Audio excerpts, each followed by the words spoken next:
बहुत धन्यवाद करता हूं कि आज फिर एक बहुत ही अहम बहुजन अधिकार के लिए एक और सभा उन्होंने की है आज। बहुत बहुत धन्यवाद। आज की इस सभा में मौजूद हमारे सभी नेतागण, वीर सिंह दिघान साहब चले गए अभी, अब मुझे लगा राज भाई भी है, जितेंद्र यादव साहब, हमारे छोटे भाई राकेश साहब जो कॉर्पोरेटर हैं हमारी दिल्ली 6 से, प्रोफेसर रतन लाल साहब थे, पता नहीं भी हैं या चले गए, वीर सिंह जी,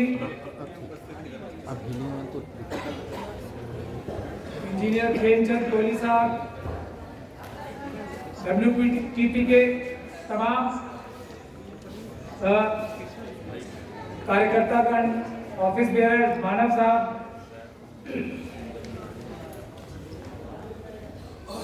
सभी साथियों को, बहनों को, बच्चों को और ये हमारे ईमानदार देश के चौथे पिलर ईमानदार जर्नलिस्टों जितने भी आए हैं, हमारे जो भी ईमानदार जर्नलिस्ट हैं वो हमारे प्रोग्राम में होते हैं, जो नहीं होते वो जर्नलिस्ट नहीं, क्रिमिनल है। सभी को जय भीम, जय भारत, जय संविधान। देखिए, मैं एक बात और बात ये कहता आया हूं और कह रहा हूं अभी भी, हम लोग बहुजन जो हैं, हम लोगों ने ज्ञान बहुत प्राप्त कर लिया है, हमारे सारी चीजें समझ में आ चुकी हैं, किसी को भी कोई शक और शुबे की गुंजाइश अब इसमें है ही नहीं कि जब तक ये आरएसएस और बीजेपी की सरकार रहेगी, अभी तो डायरेक्टली है या इनडायरेक्टली भी कभी भी रहेगी आरएसएस की कोई भी सरकार, तब तक बाबा साहब डॉक्टर भीमराव अंबेडकर, हमारे अन्य महापुरुषों ने जो भारत की कल्पना की थी, जो अशोक का भारत था, वो कभी पूरा हो ही नहीं सकता। एक बात हम सबने समझ ली, और इन लोगों को हटाने का तरीका भी हमने समझ लिया है कि हम लोग 90% हैं, 88% हैं, वोट देंगे, इनको हटा देंगे, और वोट देने से, क्योंकि 5 साल में इलेक्शन आता है, वोट देके भी ना हटा पाए तो हम भारत के संविधान की जो जो प्रावधान है, जो कानून बने हैं, जो बाबा साहब डॉक्टर भीमराव अंबेडकर ने इतनी लड़ाई करके हमारे लिए एक अच्छा संविधान बनाया था, उस पर अपनी संख्या, अपनी ईमानदारी, अपने संघर्ष के बल पे न्याय प्राप्त कर लेंगे, ये भी हमने जान लिया।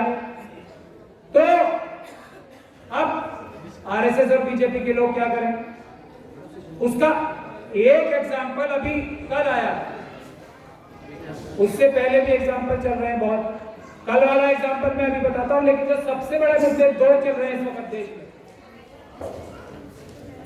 तो ये जो हम सेमिनार्स करते हैं, मैं बार बार इस बात को बोल रहा हूं, जितने लोग हम सेमिनार्स में आते हैं, सड़क पे संघर्ष करने के लिए उतरे उतने लोग, और दूसरा जो भी आरएसएस और बीजेपी की मानसिकता का व्यक्ति है, जो भी उससे बात करना बंद कर दे, पहला जो आपको रास्ता में बता, बात ही करना बंद कर दे, उनसे हमारा सिर्फ एक रिश्ता है, उनको जेल भिजवाने का, क्योंकि उन्होंने देश लूट के खा लिया है पिछले 10 सालों में, देश पर लूट किया, एक एक आदमी के घर से अनाज छीन लिया और 5 किलो अनाज के लिए मोहताज बना दिया।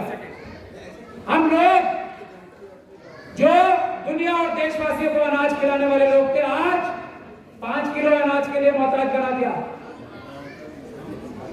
ये है, तो पहला काम हमें जो करना है वो है बात करना बंद कर दो, और एक एक आदमी अगर एक एक आरएसएस के कार्यकर्ता, पन्ना प्रमुखों के खिलाफ कार्रवाई अगर लिखित में पुलिस में करनी शुरू कर दे कि कल तो वे स्कूटर पे घूमते थे, आज मर्सिडीज में कैसे, कल तक झोपड़ी भी नहीं थी, आज ये महल कैसे, ये काम शुरू करें हम सबसे पहले तो, प्रैक्टिकल काम करने का वक्त आ गया। दूसरा, जहां कहीं भी आंदोलन हो रहा है, हमारे किसी भी बहुजन का कोई भी आंदोलन हो रहा है, उसमें जाना शुरू करें, आप टाइम देना शुरू करें। अगर आपको अपनी घरों की और परिवारों की रक्षा करनी है, वरना घर में से निकाल कर मारेंगे अगर 2024 का इलेक्शन हम लोग नहीं जीत सकते। उन लोगों को यह पता लग गया, आरएसएस और बीजेपी के लोगों को, और बहुत अच्छे से पता है, हम अब किसी बहकावे में आने वाले नहीं हैं।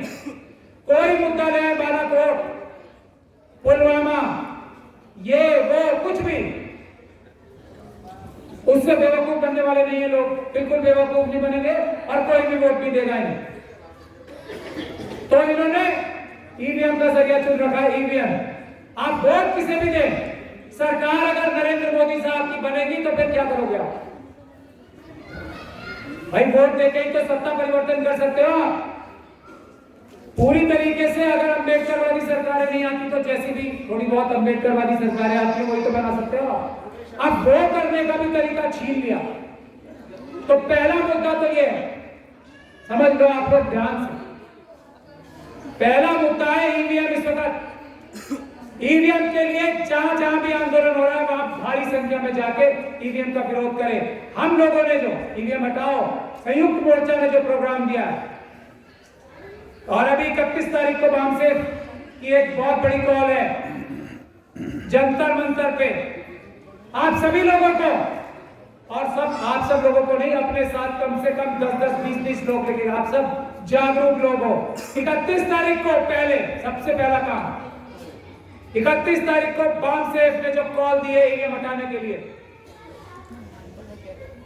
उसमें सबको जाना है।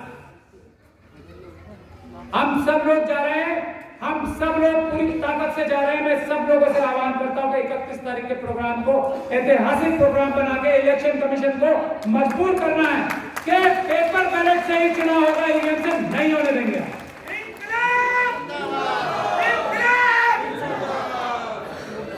अभी हमसे पहले एक साथी बोल के गए थे, मैं ये बात आप लोगों को साफ कर देना चाहता हूं, मैं थोड़ा बहुत पढ़ा लिखा वकील माना जाता हूं, किसी बहसबाजी में पढ़ना ही नहीं।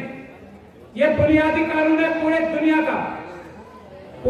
का बुनियादी कानून है ये, कि इलेक्शन सिर्फ और सिर्फ पेपर बैलेट से ही सुरक्षित है और किसी चीज से सुरक्षित इलेक्शन हो ही नहीं सकते। इसमें बहसबाजी में पढ़ने की जरूरत नहीं किसी को भी। जो भी पेपर बैलेट के, कागज के बैलेट के, बैलेट बॉक्स के खिलाफ बोलता है वो झूठ बोलता है, वो बेईमान है। ये बात आप सोच के रखो, इसके आगे बहस नहीं। अभी एक हमारे साथी बोल के कहते, इसलिए मैं ये बात कह रहा हूं कि संविधान में संशोधन करना पड़ेगा अगर पेपर बैलेट से चुनाव करना है। ऐसा कानून में कोई प्रावधान नहीं है जो पेपर बैलेट से चुनाव ना हो सके, ऐसा कोई नहीं है। बल्कि आज भी जो कानून है वो पेपर बैलेट वाला ही कानून है।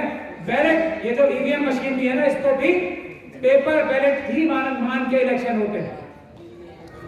बुनियादी कानून आज का भी पेपर बैलेट का ही है। तो इसलिए मैं निवेदन कर रहा हूं, ये वकालत का जो काम है, कानून बताने का काम है, हम पे छोड़ दीजिए। हम झूठ नहीं बोलते, हम सच बोल रहे हैं। मैं इसीलिए चैलेंज कर रहा हूं बार बार लोगों को कि अगर मोदी सरकार में उनके अटॉर्नी जनरल है ना, उनके सॉलिसिटर जनरल है, आए बहस करें और मैं उन्हें बताता हूं कि कैसे झूठ बोल रहे हैं सब, और ये कितनी बड़ी भ्रांति फैला रखी है। कि बहुत धन्यवाद करता हूं कि आज फिर एक बहुत ही अहम बहुजन अधिकार के लिए एक और सभा उन्होंने की है आज, बहुत बहुत धन्यवाद। आज की इस सभा में मौजूद हमारे सभी नेतागण, वीर सिंह निघान साहब चले गए अभी,